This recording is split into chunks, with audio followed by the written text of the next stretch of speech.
What's up, everybody? I'm here to give you guys a recap on the new chapter of Nanatsu no Taizai, or you could call it the 7 Deadly Sins, on chapter 230. Now, this chapter right here, oh lord. The way how it ended and the way how I saw a certain message, not to mention, like, I'm reading a couple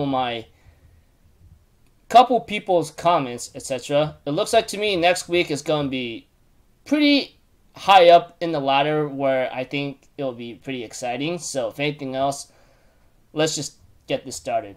We have to it that Meliodas is literally going out of control right now. Even Elizabeth's realizing that he's gone crazy. But Merlin says that this is really different from other times he lost control of himself. Even Bond and everyone else is like, what's going on here? Meliscula also says, well, we're all going to die. Because Meliodas, this is what we feared of what he was back then.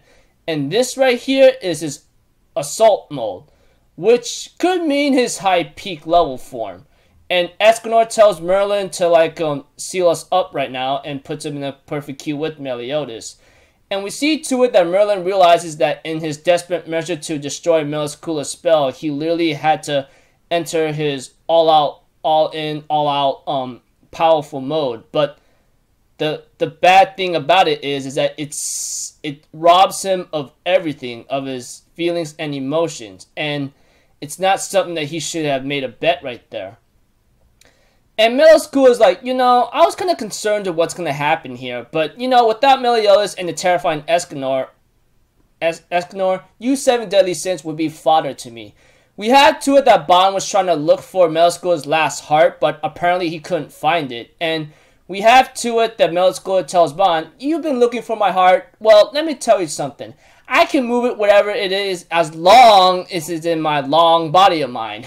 And ends up blasting him with a deadly poison. And it looks like Bond can't regenerate in a certain way in any other cases, because this deadly poison of Meliscula is like, if you inhale it or if you even touch it, you're pretty much dead. Even Bond is not regenerating right now. I mean, just by looking at his bones and right now, I'm like, holy crud, that's just scary as hell. But Elizabeth Goddess mode, apparently, invigorates it by getting rid of the poison like no tomorrow, which shows that her power is something not to be messed with. Like, we know that she's strong, and we've seen what the goddess Elizabeth has done back in the past, especially 3,000 years ago, so only natural. And we had to it that Meliscula gets attacked by Diane, and apparently she goes like, what the heck are you trying to do? Are you trying to make me attack you? Well, you're asking for it. And Diane's like, well, that's because I am. And Falcon punches her, or Giant punches her, and getting whipped up by her giant hammer, which is like a freaking golf club in my eyes. Like, for kaboom! And we have to it that Meliscula is like, what the hell? Your power is like that of Dolar alone. And King attacks her with Bumblebee of his attack. He goes like, what the hell? Your attack is like Galakshina's. What the freaking heck? This is pathetic of me. How can I,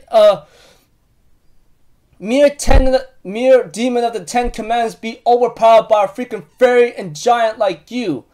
And of course, she remembers that Meliodas told her, look, the 7 deadly sins are gathered to destroy the 10 Commandments. Don't think that you have any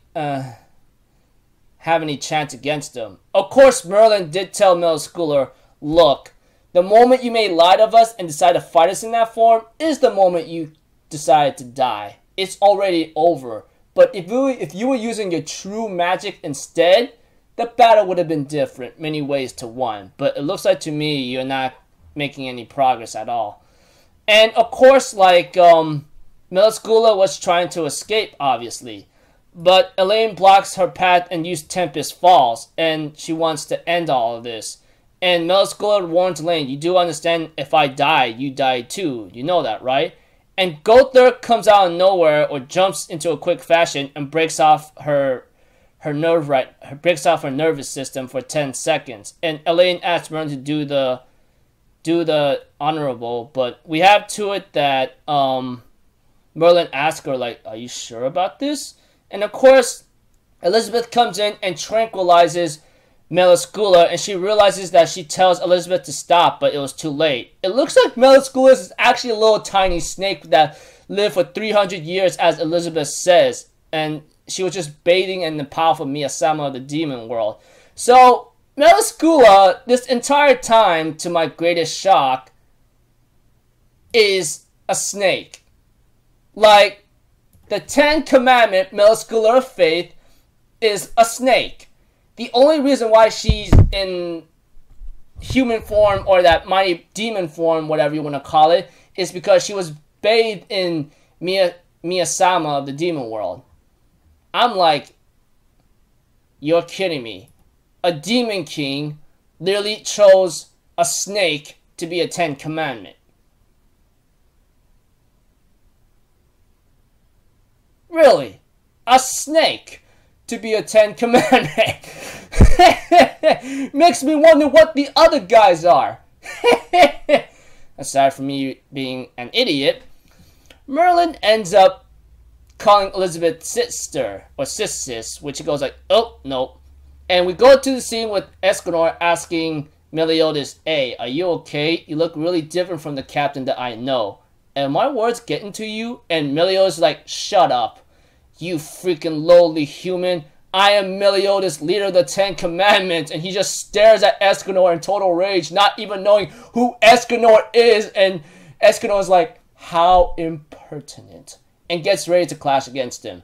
But there's also this sign where it says that there's actually going to be 2 short chapters, possibly 2 chapters next week. So I'm like, holy snapperoo. You're saying we're going to get 2 chapters of seeing this and Meliodas against Escanor? I think the wait was pretty obvious for 2 weeks was actually worth it.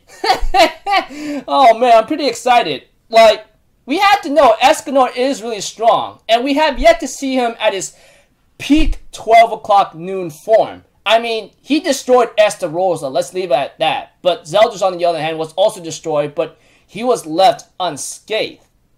So the damage on Zeldris might be a little bit different from what expected after Estarossa took that freaking Pride Flare Sun head on from Escanor, but I hope Escanor could put up a good fight against Meliodas. I mean, Meliodas is considered to be the one who is true heir to the Demon King's throne. So his power alone, as Meliscula says, is his assault mode, which is like totally deadly in other cases. So I don't know what's really bound to happen, but looks like to me he's ready to like kill someone. So whatever's bound to happen next, Escanor, I hope to see you in your peak form at 12 o'clock noon, because that's the only thing we've been missing. I mean, we've seen like 30 minutes before noon form against Estarossa. I wonder what Escanor is really going to look like when it's 12 o'clock noon. Like, peak afternoon. So, yeah, I'm looking forward to see where this goes. I'm pretty excited. So, until then, I'll see you guys in my next video. So, I'm out for Zoro, people. Have a good day, and I'll see you guys next time, right? Peace out. Bye-bye. Toot-toot-doo!